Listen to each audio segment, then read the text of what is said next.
Okay, then let's start the last lesson for this, the unit actually under my part. So that is the lesson number 6 on manufacturing of metal matrix composites. So here is the content or the overview for the lecture. So I'm going to look at some basic details relating to the metal matrix composites, some possible the reinforcement materials, and also the potential the matrix materials and the type of applications and so on. And then the number of the manufacturing techniques very briefly, and also we can look at some of the possible applications for metal matrix composites. The metals are also one of the most important materials that we are using for many years now. Without metal, this world would not be like this today, right? So then the metals are that important. So although we are just talking about the specific strength of polymers or composites, so metals are also really important. So we have to have metals for some particular applications, right? Without metals, so industrial revolution or industrial applications, the manufacturing vehicles, bridges, all the other structures would not be possible. Therefore, we can understand that how important the metal for our day-to-day life and also for the global economy and so on. So therefore, we just discuss about metals, the metallic alloys, and also now we're going to look at the metal matrix composites to extend our boundaries of using metallic material. So by just manufacturing the metallic matrix composites, same as the other type of composites, by just manufacturing metal matrix composites, we can push the boundaries of the use of metallic material in different applications. Okay, so by manufacturing metal matrix composite, we might use these materials in some high temperatures or maybe in some extreme conditions and so on. Okay, so that is the idea. Okay, let's look into this process and then how we can just manufacture metal matrix composites and what are the important considerations and applications for metal matrix composites. Okay, and some of the books again you can refer to. So one of the books written here by the Phil Withers, if you want to read that, Introduction to Metal Matrix Composites, it's a really nice book. Right. So I hope you have done this the what you call the metallurgy in your undergraduate degrees. Right. If I ask how many pure elements we have discovered so far, 118, but still not completed yet. So then out of these 118 elements, so 94 of them are natural. Okay, 94 of them are natural. That means they just occurs naturally on the earth. 24 of them are just the synthetic, or we just manufacture them artificially. 118 elements so far, but there will be more. Okay, 118, and then 94 of these are just natural elements, and then of these again the other rest is 24 just artificial. So then, but most of these are not stable. That means they are decaying with the half-life, and some of these also, quite a few not stable, so they decays with the half-life but with million years. Okay, so then, but of all of these, if you look at the periodic table here now, from all of these 118 elements, majority of them are metals. Okay, so that is the main thing. So most of them are metals, or there are different categories of the metals. Right? Okay, so different categories of the metals here, but they are mostly solid. I'm not going to discuss that.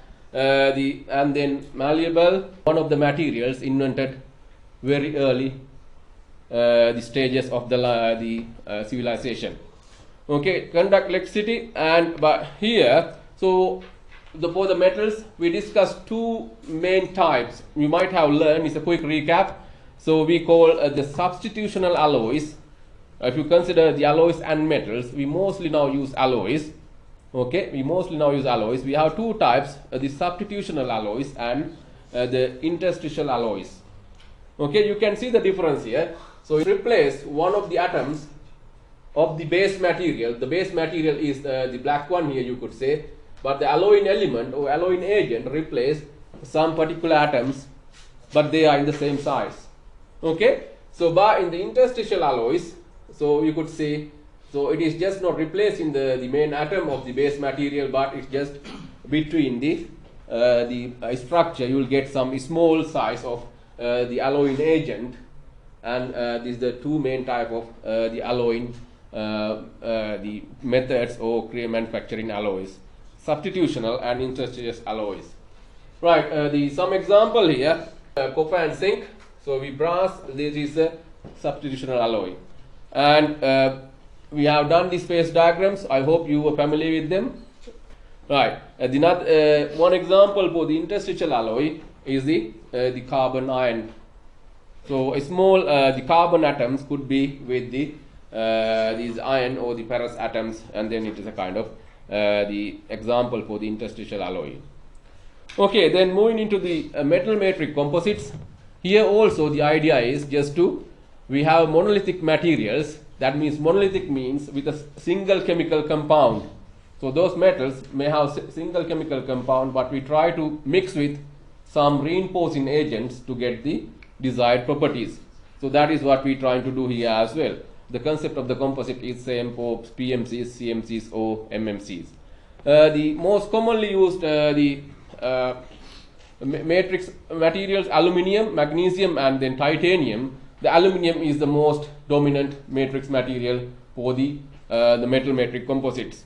Okay, and in high temperature applications, not as good as ceramics, but cobalt and cobalt nickel alloys can be used. Okay, some of the examples for the possible short or long fiber reinforcements. Mostly for the metal matrix, we use short fibers, particles. Okay, and then the long fibers are possible, but the mostly popular is the short fibers or particle reinforcements. So we can discuss them into four different categories based on the reinforcement: the monofilaments or the kind of long fibers, and viscous or short fibers, and particles, and also it could be wires. Okay, so we'll discuss them, the different classifications based on the type of the reinforcement. Right, as I mentioned, these are the main matrix. The aluminium matrix is the most commonly used, and the type of applications. And then magnesium matrix. Magnesium matrix is the, why we use them is the lightweight is also one of the advantage of magnesium compared to aluminium. Titanium and copper and superalloys. So these are the most commonly used the MNC systems. And okay, factors influencing the properties of metal matrix composite. Properties depends on the volume fractions of the reinforcement and matrix, as we know, and also the form of the reinforcement: particles, short fibers or long fibers. Okay, and the nature of the matrix. We can select high temperature or low dense matrix. So there are several other things that you have to consider in the properties of the metal matrix composites. So some comparison of the metal matrix composites. Okay, here we have the polymers. Okay, polymetric composites, but okay, the metals are also in the same level, but the specific modulus here, so a bit higher for the metal matrix composites if you compare with the polymers. Okay, so but in some places polymers we can't apply because of the temperature requirements. Okay, so we have to get, you know, these three types, they have different the characteristics. You engineers to select the best material to be replaced or used in some applications. And another important property in manufacturing industry is the thermal expansion. How good it with the temperatures, whether it will expand or dissolve or what will happen, melt. So then if you get monolithic materials like magnesium, aluminium, so they are bit not that great in withstanding in high temperatures. So but the systems, the metal matrix composite systems are good in high temperature applications with lower thermal expansion coefficients. Okay, and then strength wise, so these aluminium, boron, metal matrix composites, and some comparison of the different systems, they are just good at the strength as well. And the reinforcement, so you asked about the volume fraction to be used. So this is the example, you can see what will happen with the volume fraction. Uh, just with the aluminium, and if you try to increase the add some silicon carbide to alumina, so you can see what will happen to the Young's modulus. Okay, so and also here comparison here is just here you can see aluminium with the silicon carbide 50%, 30%, and then you have to play with this volume fraction to get the desired the Young's modulus or the strength. Okay, so this is something you should figure out through experiments.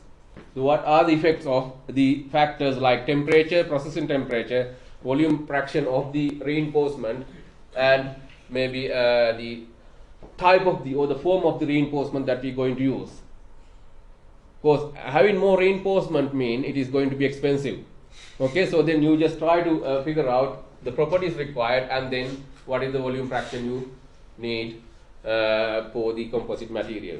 Okay, then here you can see that the effect of the volume fraction of the reinforcement material towards the strength or the Young's modulus of the metal matrix composite material. So as we discussed before, mostly in composites, we manufacture the composite material during the production of the product actually. But so this could be mostly the true for the polymetric composites, but however for metal matrix composites maybe, so you might have just manufacture the metal matrix composites and then we use the material for different applications. So compared to the polymetric composites, we might not have the same kind of flexibility with the metal matrix composites, because so then we just try to mix the reinforcements and then we just manufacture the matrix materials, and then we have to take it the afterwards for machining, grinding, and then get into the desired shape. However, if you manufacture a final product using metal matrix composites, you will have the flexibility to control the required reinforcement and the matrix ratio as we needed.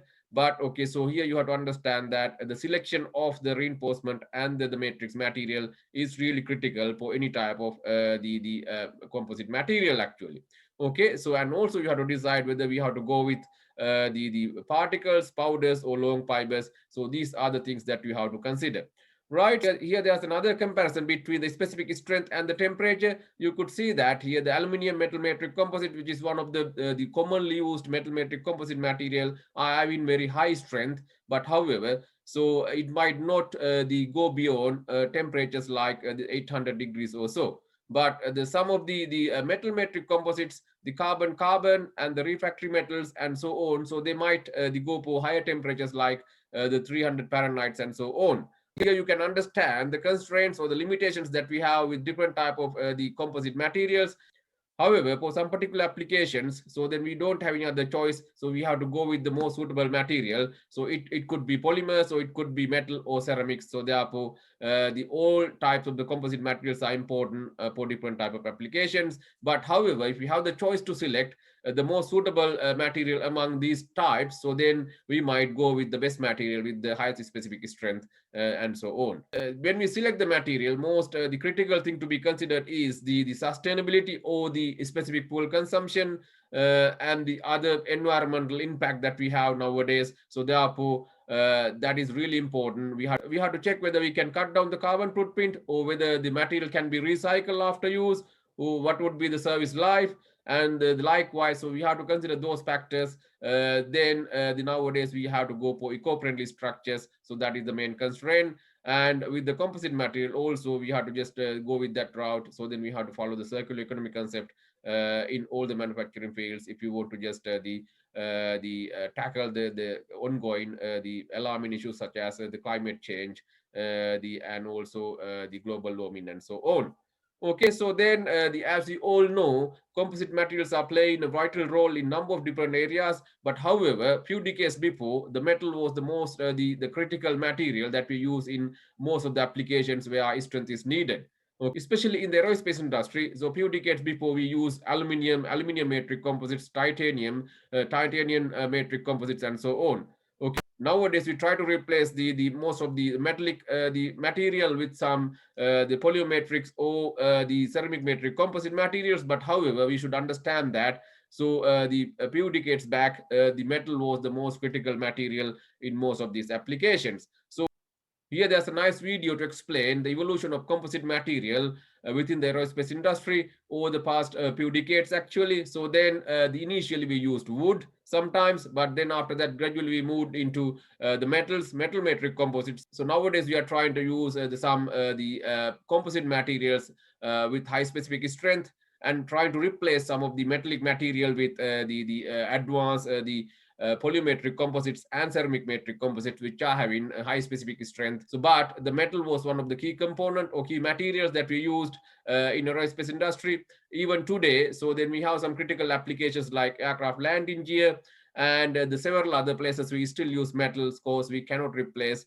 those components with normal or advanced the polymetrics or ceramic matrix composites. Okay, so then this should be a nice video for you to understand the evolution of the composites within the aerospace industry.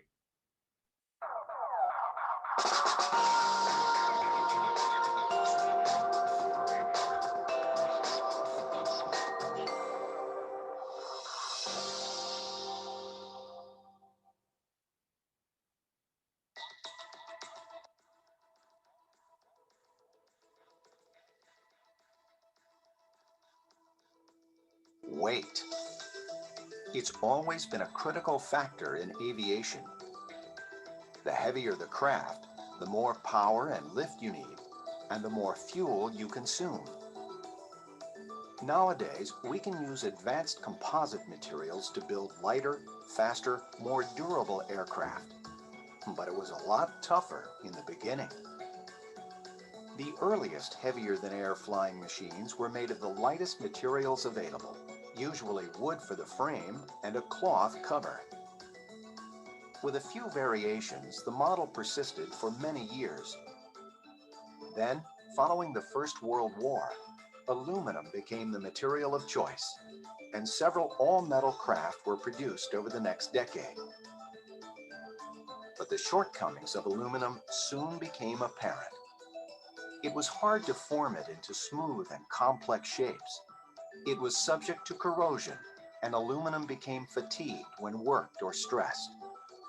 Slowly, many of these problems were addressed.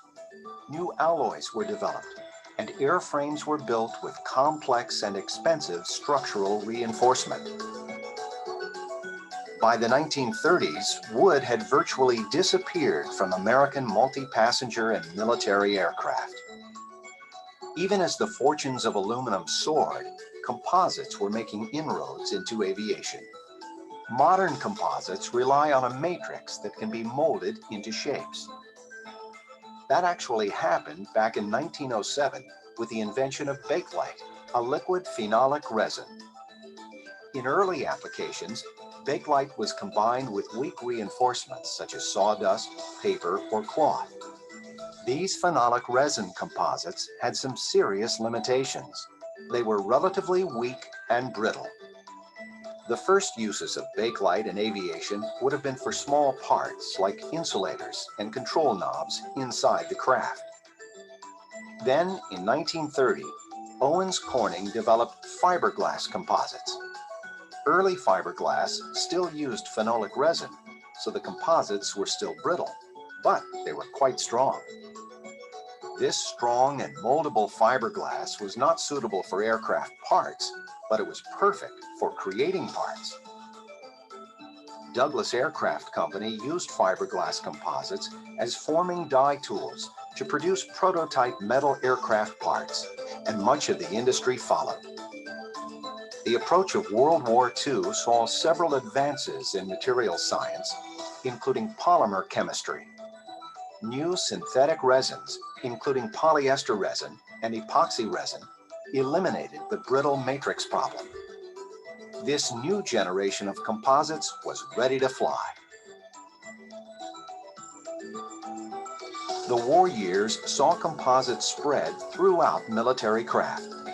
Fiberglass air ducts, engine covers called nacelles, and radomes to protect delicate radar electronics. Wartime metal shortages gave the composites industry another boost as the U.S. government began ordering new training aircraft with composite airframes. 15 years later, the war was long over, But global pressures were building. The Cold War and the space race were hungry for new technology, and new technology demanded new materials. A breakthrough came in the early 1960s when fiber was produced from boron metal. With the addition of an epoxy resin matrix, this boron epoxy composite was the first ACM, Advanced Composite Material. Because of its expense, boron fiber composites have seen limited use, almost entirely in military applications, including the horizontal stabilizer of the F-14 Tomcat and the primary structural member of the B-1 bomber. Another ACM developed in the 1960s was carbon fiber composites. Carbon fiber is stronger and lighter than fiberglass and much less expensive than boron fiber. It was a perfect fit for both military and commercial aviation. Carbon fiber composites have been used extensively for internal structural parts and exterior skins in the F-117 stealth fighter and the B-2 stealth bomber. In commercial aviation, both the Boeing 787 and the Airbus A350XWB use carbon fiber ACMs for over 50% of each craft's structure. Another reinforcing fiber that's currently used in aerospace applications is aramid. The best known aramid, Kevlar, comes from a family of fibers that can absorb and dissipate an enormous amount of energy. Aramid composites are often used for impact protection, light armor, and to reinforce helicopter rotor blades. Composites are made for aviation, literally. They are the perfect designer material for an industry that is ever changing, ever seeking new challenges. Light, strong, stable, flexible, chemical resistant, heat resistant, shock resistant, even bulletproof. In aerospace, if it can be dreamed, it can be built. Thanks to composite technology. Okay, I think it was a really nice demonstration how the composite the material was just evolved through the aviation industry. So then we can see that gradually the metallic materials were replaced within this industry. But however, so as I mentioned before, so the metals and metal metric composites are still used in aviation industry in a number of different applications. Okay. So therefore, we cannot just the assume or consider that the metallic metric composites are not that important as the ceramic matrix or polymetric composites, right? So then this is all I want to discuss on basics of the metal metric composites. I hope you got some good understanding on some of the common matrix materials that we can use, and also reinforcements, and also different type of composite systems as well. So then we can look at some basics relating to the manufacturing of metal metric composites.